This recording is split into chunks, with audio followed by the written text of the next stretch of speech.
भीमसेनी एकादशी ज्येष्ठ मास की शुक्ल पक्ष की एकादशी को निर्जला एकादशी कहते हैं। लोक मत में उसको भीमसेनी एकादशी भी कहते हैं। आइए इसके विषय में जानें। श्री गणेशाय नमः, श्री गुरुवे नमः, श्री सीतारामचंद्र जी की जय हो। नारायण हरे।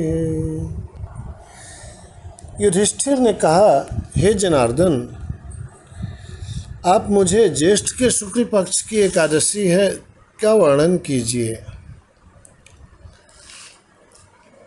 ज्येष्ठ शुक्ल पक्ष की एकादशी का वर्णन ब्रह्मांड पुराण में जो दिया गया है उसके अनुसार भगवान श्री कृष्ण बोले, राजन, इसका वर्णन परम धर्मात्मा सत्यवती नंदन व्यास जी करेंगे। ये संपूर्ण शास्त्रों के तत्वज्ञ और वेद वेदांगों के पारंगत विद्वान हैं। हो सकता है कि उस समय वेद व्यास जी वहाँ आए होंगे और उनके सम्मान में भगवान श्री कृष्ण जी ने कहा होगा कि यही कथा सुनाएंगे। ऐसा कहने पर वेद व्यास जी कहने लगे, दोनों ही पक्षों के एकादशियों को भोजन न करें। एकादशी के बाद द्वादशी को स्नान आदि से पवित्र हो फूलों से भगवान केशव की पूजा करके नित्य कर्म समाप्त होने के पश्चात पहले ब्राह्मणों को भोजन देकर अंत में स्वयं भोजन करे। उन्होंने बताया, राजन, जनना शौच और मरणा शौच में भी एकादशी के भोजन नहीं करना चाहिए। ध्यान दीजिएगा, चाहे अशौच ही क्यों न हो, अर्थात पूजा पाठ सब कर्म बंद हो किसी के जन्म या मृत्यु के वजह से, तो भी एकादशी को भोजन नहीं किया जाएगा। हाँ, जिन ब्राह्मणों को आप अगले दिन भोजन कराना चाहते हैं, आप चाहें तो उन्हीं से ही अपने भगवान जी का पूजन इत्यादि करवा लें, परंतु आप पूजन नहीं करेंगे और भोजन भी नहीं करेंगे। ये सभी एकादशियों के लिए नियम है। भीमसेन बोले, परम बुद्धिमान पितामह, मेरी बात सुनिए। राजा युधिष्ठिर, माता कुंती, द्रौपदी, अर्जुन, नकुल और सहदेव ये एकादशी को कभी भोजन नहीं करते हैं और मुझसे भी ऐसा ही करने को कहते हैं, पर मैं कह देता हूँ कि मुझसे भूख नहीं सही जाएगी। भीमसेन की बात सुनकर व्यास जी ने कहा, यदि तुम्हें स्वर्गलोक की प्राप्ति अभीष्ट है, स्वर्गलोक चाहते हो और नरक में नहीं जाना चाहते हो, तो दोनों एकादशियों का भोजन करो। वेदों में तो अनेकानेक धार्मिक कृत्यों का वर्णन है जिन्हें मैंने तुम्हें सुनाया भी है, परंतु एकादशी के व्रत सभी पुराणों के सारभूत हैं एवं वे बहुत ही कम धन खर्च करके भी एवं बिना क्लेश के किए जा सकते हैं और उनको करने से सहज में ही बहुत सा फल प्राप्त हो जाता है। भीमसेन बोले, महाबुद्धिमान पितामह, मैं आपके सामने सच्ची बात कहता हूँ, एक बार भोजन करके भी मुझसे व्रत नहीं किया जा सकता, फिर उपवास करके तो मैं रह ही कैसे सकता हूँ। मेरे उदर में वृक्क नामक अग्नि सदा प्रज्वलित रहती है, अतः जब मैं बहुत अधिक खाता हूँ तभी यह शांत होती है। याद कर रखिएगा, भीमसेन को वृकोदर भी कहते हैं। इसलिए महामुनि, मैं वर्ष भर में केवल एक ही उपवास कर लूँ तो बड़ी बात है, बस स्वर्ग मिल जाए, उसको करने का कोई एक ऐसा व्रत बता दीजिए जो मैं एक बार कर लूँ साल में और स्वर्ग मिल जाए। देखिए, भीमसेन की बात हम लोगों में से कई लोगों के साथ लागू है। जिसका भी BMR अर्थात बेसिक मेटाबॉलिक रेट हाई होगा, उसका खाना बहुत जल्दी पचता है और उसे भूख भी खूब लगती है। यहाँ पर एक बात और है, एकादशी का फल मुक्ति या भक्ति देने वाला होता है, परंतु व्यास जी ने संभवतः भीम के अंदर राज्य सुख भोगने की लालसा देखी होगी, इसलिए उन्हें स्वर्ग का लालच दिया होगा। व्यास जी ने कहा, भीम, ज्येष्ठ मास में सूर्य वृष राशि पर हो या मिथुन राशि पर, शुक्ल पक्ष में जो भी एकादशी हो, उसका यत्न पूर्वक निर्जल व्रत करो।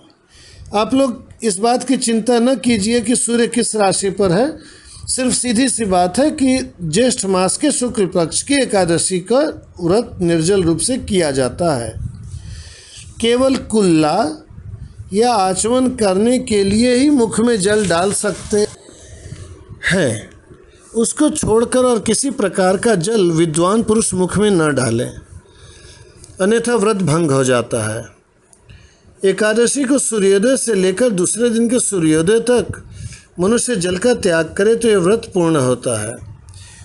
इसका यह अर्थ हुआ कि सूर्योदय के पहले खूब जम के पानी पिया जा सकता है।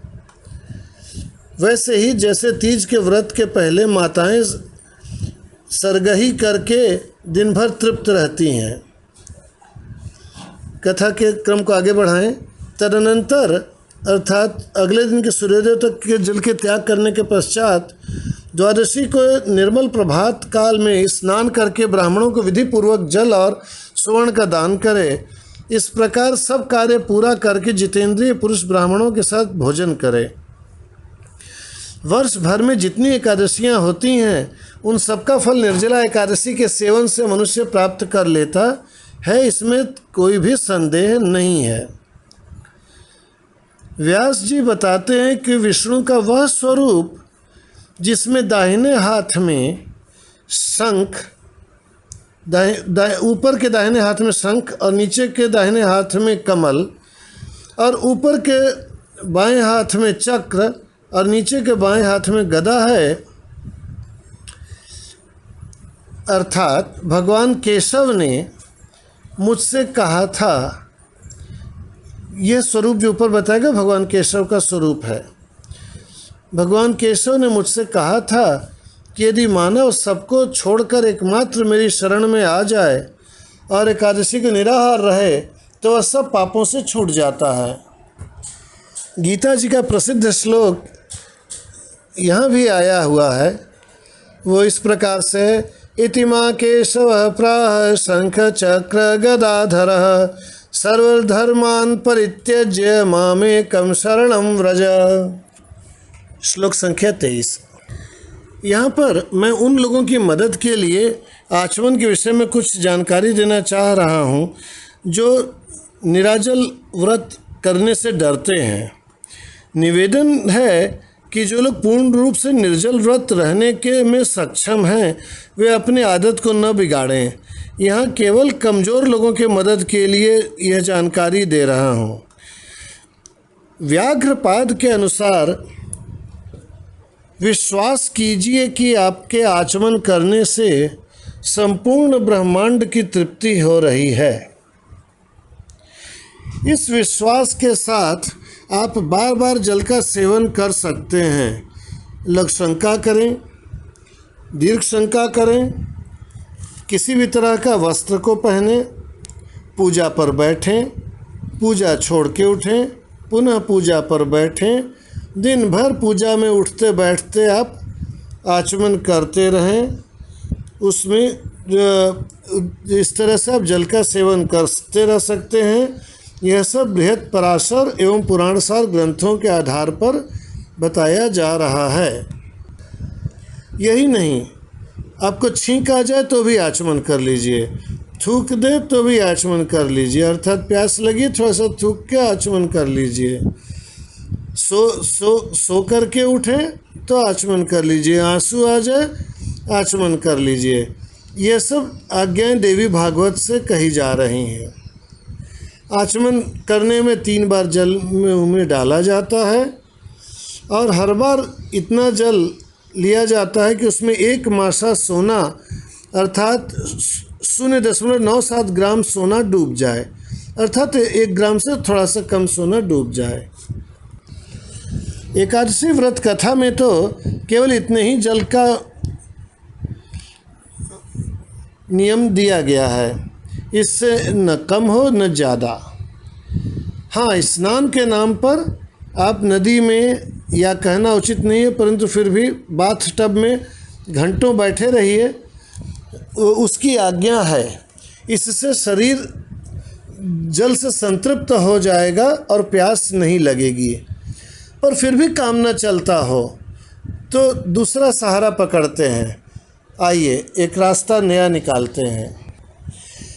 याज्ञवल्क्य की स्मृति के आचार अध्याय के 12वें श्लोक के अनुसार आचमन का जल कम से कम इतना तो होना ही चाहिए कि ब्राह्मण के हृदय तक पहुंच जाए, क्षत्रिय के गले तक पहुंच जाए, वैश्य के तालू तक पहुंच जाए, स्त्री एवं शूद्र के जीव तक पहुंच जाए।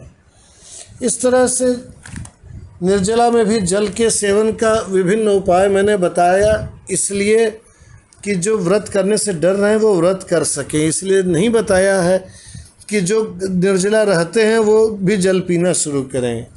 जय जय श्री सीताराम।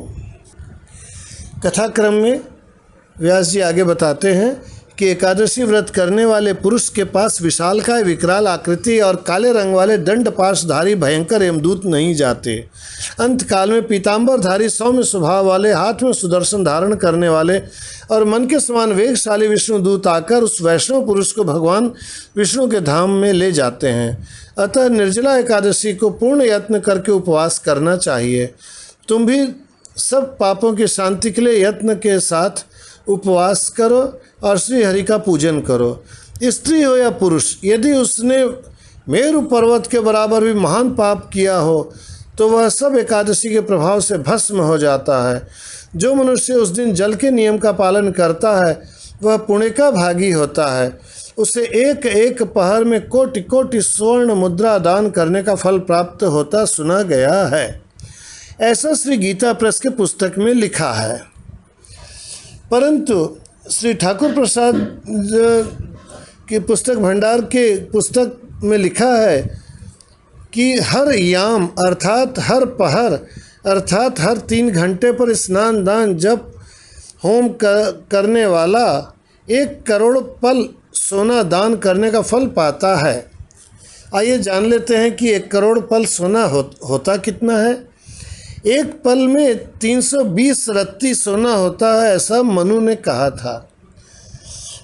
और इसका अर्थ हुआ कि 1 करोड़ पल का अर्थ हुआ 320 करोड़ रत्ती। 320 करोड़ रत्ती का अर्थ हुआ 58,24,000 किलो सोना।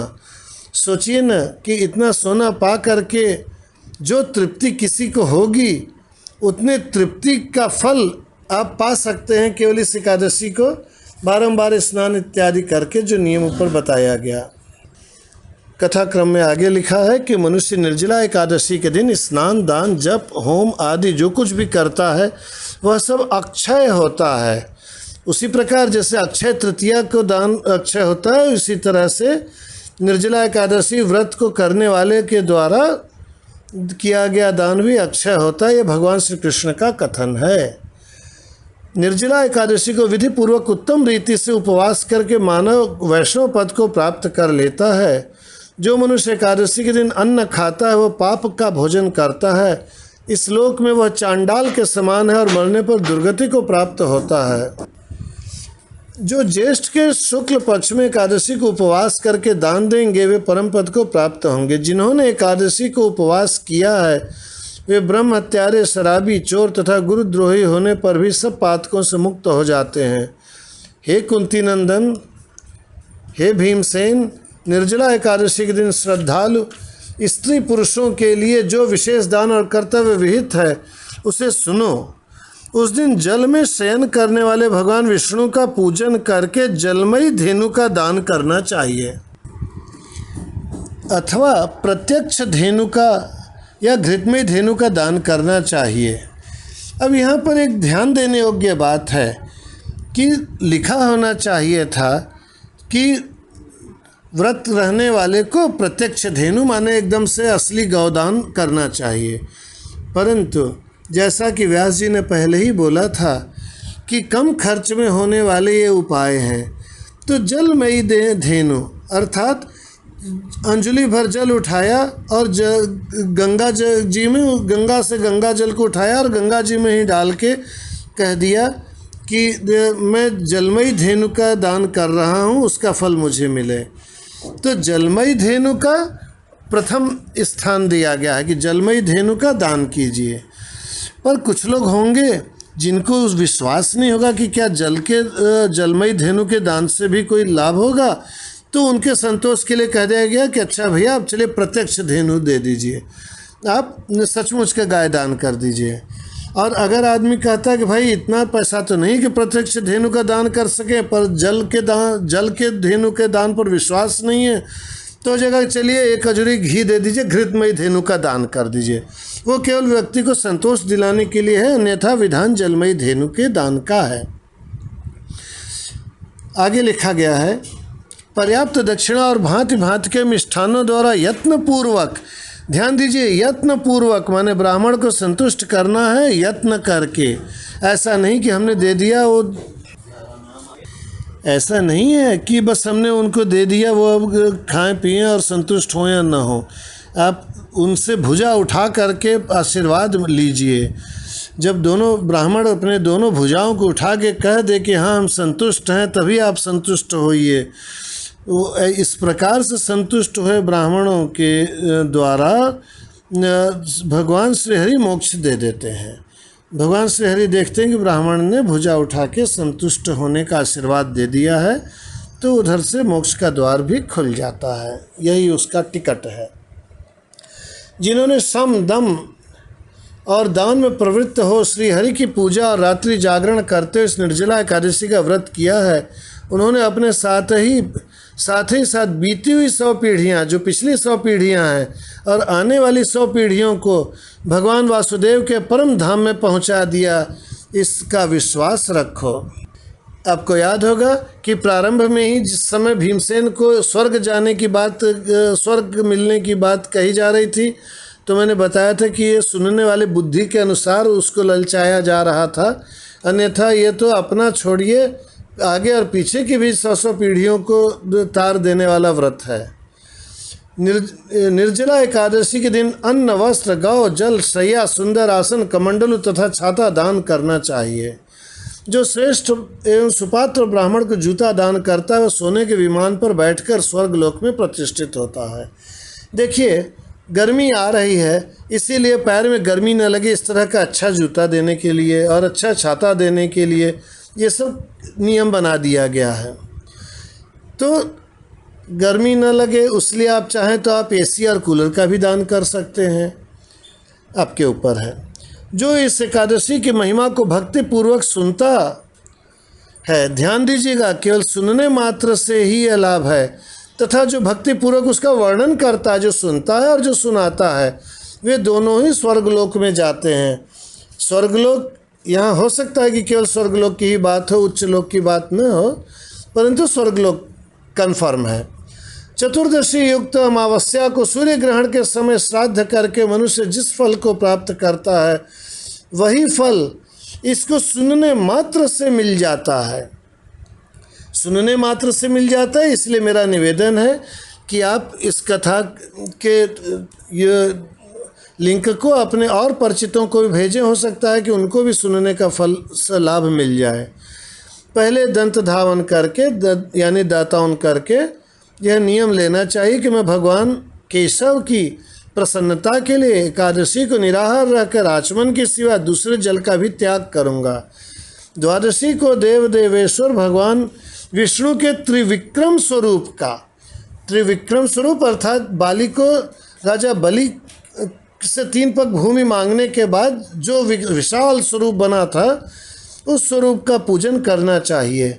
गंध, धूप, पुष्प और सुंदर वस्त्र से विधि पूर्वक पूजन करने के बाद जल का घड़ा संकल्प करके निम्नांकित मंत्र का उच्चारण करें। देव देव ऋषिकेश संसारार्णवतारक उदक कुंभ प्रदानेन नयमा परमाम गतिम। जो श्लोक न कह सके वो यही कह ले, संसार सागर से तारने वाले देव देव ऋषिकेश भगवान, इस जल के घड़े का दान करने से आप मुझे परम गति को प्रदान कीजिए। भीमसेन, ज्येष्ठ मास में शुक्ल पक्ष की जो शुभ एकादशी होती है उसका निर्जल व्रत करना चाहिए तथा उस दिन श्रेष्ठ ब्राह्मणों को शक्कर के साथ जल के घड़े का दान करना चाहिए। ऐसा करने से मनुष्य भगवान विष्णु के समीप पहुंचकर आनंद का अनुभव करता है। सामीप्य मुक्ति। तत्पश्चात द्वादशी को ब्राह्मण भोजन कराने के बाद स्वयं भोजन करे। जो इस प्रकार पूर्ण रूप से पाप नाशिनी एकादशी को व्रत करता है वह सब पापों से मुक्त हो अनामय पद को प्राप्त होता है। अनामय पद का अर्थ होता है निर्विकार पद, जहाँ पर जाके भटकना न हो। इस शब्द का प्रयोग श्रीमद् भगवद गीता के दूसरे अध्याय के 51वें श्लोक में है। जिनको रुचि हो उसका अध्ययन कर वहाँ से विशेष जानकारी ले सकते हैं। यहाँ पर ध्यान दिला दूँ कि एकादशी के दिन आपको चीनी, शर्करा और उसका दान देना है, घड़े का दान देना है, साथ में जूता, छाता इत्यादि जो भी आप दान देना चाहें दे सकते हैं। और द्वादशी के दिन भोजन पर पधारे हुए ब्राह्मणों को संतुष्ट करने के लिए कहा गया है, अर्थात वहाँ भी दान देना ही है, वो जैसे संतुष्ट हों। ये संतोष है उनमें या क्या है वो आप देख लीजिए। यह सुनकर भीमसेन ने भी इस शुभ एकादशी का व्रत आरंभ कर दिया। तब से इस लोक में इसको भीमसेनी के नाम से विख्यात किया गया। कुछ लोग इसे पांडव द्वादशी भी कहते हैं। बोलिए श्री भीमसेनी एकादशी की जय। जय जय श्री सीताराम। श्री गुरुवे नमः।